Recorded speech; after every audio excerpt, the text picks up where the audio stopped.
Standpoint with Kaboses Wheels. Ayan mga kabos, na magandang araw at magpalang araw po sa ating lahat. Ayan na po ang sinasabi natin. Ano po? Sabi ko nga sa inyo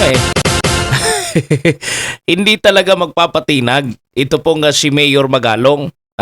Inahamon kasi nitong Abante ni Congressman Abante mga kaboses. Ito pong si Mayor Magalong.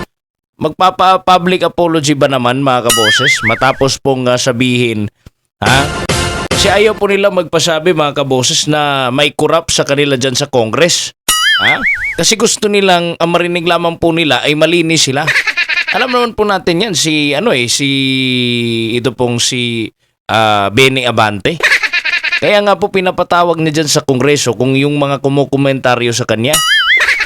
Mga kabos, kasi ayaw niya pong tanggapin. Yun pong mga komentaryo ng mga tao sa kanya. Lalo na po ngayon na meron pong anomalya mga kabos, single po dito sa flood control project. Na mga ghost project. Matapos pong isiniwalat ni Benjamin Magalong at sinabi po na mayroong ilan na mga kongresista dyan ang involved. Agad naman ito naglabas no, ng galit. Mga kaboses, naglabas po siya ng galit. Kasi para bagang naaapektaran daw sila. Kasi sabi nga niya, hindi daw sila yung corrupt. Mga kaboses, nagalit rin pati si Richard Gomez. Di po natin sila maintindihan kung para kanino ba talaga sila o kakampi ba ng taong bayan sila o kakampi ng Kongreso. Kakampi ng mga corrupt dyan sa Kongreso. Hindi po natin alam mga kabos kung ano ba talagang function nitong Benny Abante na ito. Standpoint. Kaya mainit na mainit po at hindi pa po ito masyadong binabalita talaga po sa malalaking media mga kaboses. Ito ring ibang media Pero yung mga corrupt mga kaboses kinakaber, kinukover, ini-interview. Pero ito nagsisiwalat po mga kaboses ng kabaluktutan sa gobyerno ay hindi po nila, bakit ba kasi mga kaboses wala kasi sigurong pera. Kaya hindi po nila ma-interview. Pero doon sa mga mayayaman, halagora, mga kaboses. Standpoint. May tapang si Mayor Magalong. Alam niyo po, retired general po yan, mga kaboses. Nilabanan niya po ngayon ang Kongreso. Ano po? Bakit kasi? Tinawag kasi niyang muro-muro ang posibleng magiging investigasyon sa flood control project. At ngayon gusto pa raw siya mag-sorry mga kaboses. Sino ba talagang dapat humingi ng tawad dito mga kaboses? Sa tingin ninyo? Si Mayor Magalong o itong si Representative Abante? Sobra labis po siyang nasaktan Pakinggan po muna natin ito pong interview ng UNTV mga kaboses kay Mayor Magalong. Ano po? Na sinabi po niya na hindi ako magsusorry. Narito po ang video. Hindi ako magsosorry. Ito ang mariing giniit ni Baguio City Mayor Benjamin Magalong na hindi siya magbigay ng public apology sa mga kongresistang umano'y tinamaan ng kanyang mga pahayag kaugnay ng isyu ng katiwalian. Bakit naman ako mag-public apology? Bakit naman ako Sinabi ko na yan Sinabi ko na yan At the end of the day, I will not.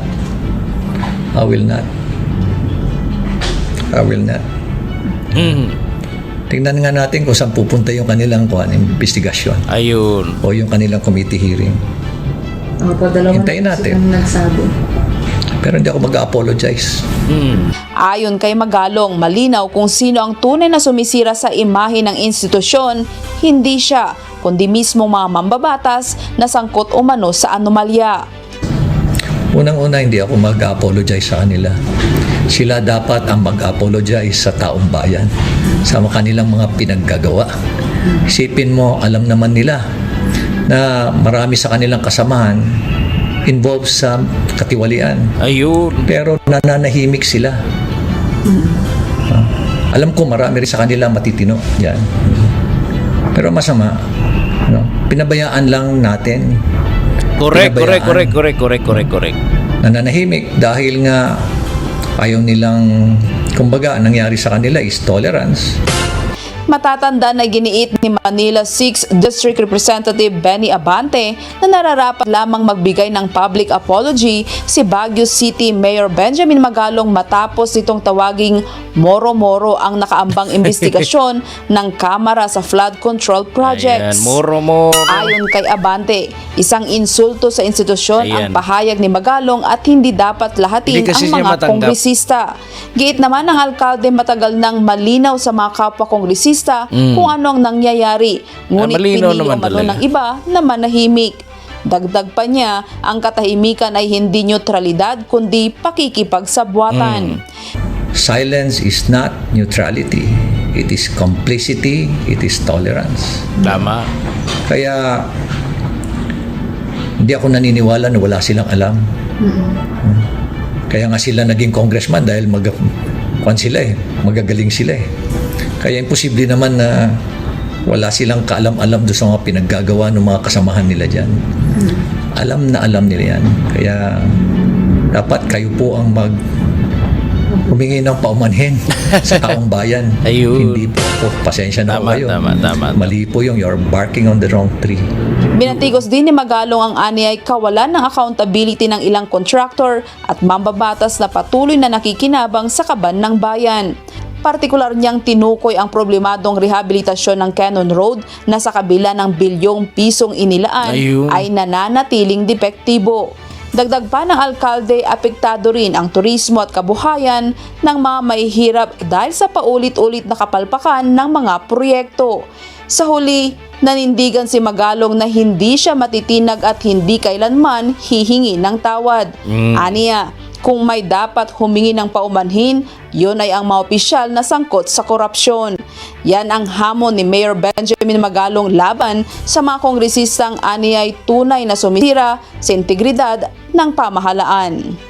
Grace Doctolero, UNTV News and Rescue. Diyos ang aming sandigan, serbisyo publiko ang aming pinahahalagahan. Ayun ang balita mula po sa UNTV, mga kaboses. Thank you sa UNTV. Standpoint with Kaboses Weeds. Ayan na. Ano nga ba po ang ibig sabihin po nito nga muro-moro, mga kaboses? Ano pong ibig sabihin nito? Simple lamang po, mga kaboses. Para bagang nagpalabas lang po. Puro lang po palabas ang investigasyon na mangyayari. Yun pong sinabi ni Mayor Magalong kasi nga baka muro-moro lang yan ang lalabas sa investigasyon. Kasi siyempre, mga kaibigan nila yan eh. Mga kumpare. Mga halos kumpare nila yung andyan. Standpoint. Mga kaboses. Abay, mas maganda pa manood na lang tayo ng Netflix, mga kaboses, kumbaga kung ganun. Pangalawang punto po, mga kaboses, nag-point, si Magalong po, pinoint out niya po, na maraming congressman daw. Kung hindi man po sangkot, aware sa anomalya, pero tahimik lang. Mahirap po kasi yun, mga kaboses. Kaya nga po sinasabi niya na kapag tayo po'y nananahimik, mga kaboses, parang rin tayong nagiging parte ng problema. Ano po? Standpoint. Bakit natin kailangan maging tahimik, mga kaboses, kung alam naman natin ano po, na meron na nagwawaldas dyan ng bilyon-bilyon pesos, mga kaboses, at kawawa na po yung taong bayan. Na mismong sila naman po ay alam naman yan dyan sa loob. Bakit nga ba magpapa-public apology itong si Benny Abante? Bakit siya galit? Yung tanong natin, mga kabos, kanino ba siya galit? Kanino ba siya dapat magalit? Doon po ba sa mga nagkokomentaryo na mayroong mga kongresista na involved sa korupsyon? O yung mismong pag-iimbestiga po, mga kaboses, na posibleng merong involved dyan sa kanilang hanay? Standpoint. Nalilito tayo kung saan talaga itong si Abante, mga kaboses, kanino talaga ito pumapanig, ano po?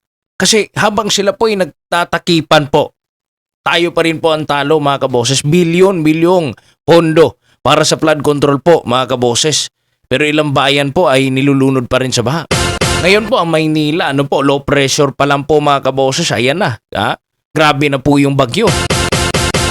Meron na pong mga nasuspending trabaho, nasuspending klase, mga kaboses. Kaya, flood control, pero pera ang tinatangay.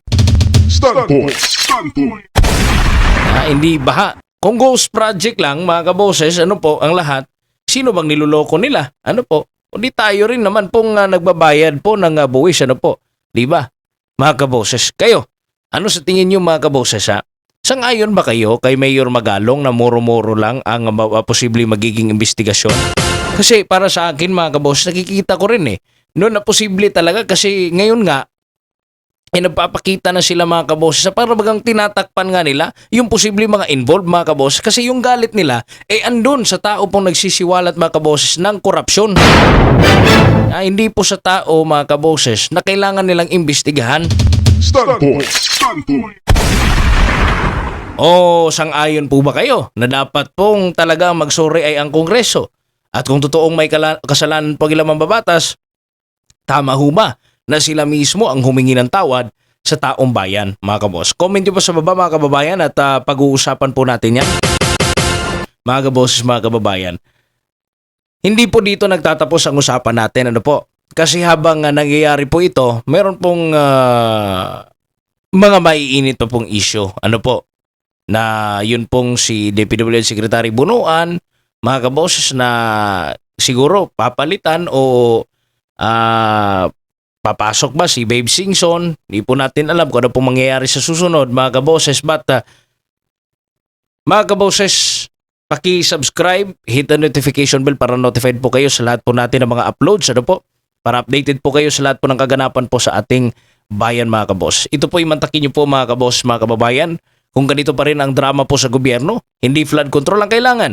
Ang kailangan natin ay corruption control. Standpoint. Standpoint.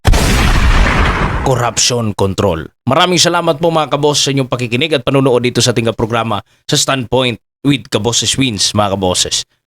Manatili po kayo nakatutok dito po sa ating YouTube channel. Ako po si Kaboses Wins. Maraming salamat po sa inyong pakikinig at ito po ang Standpoint.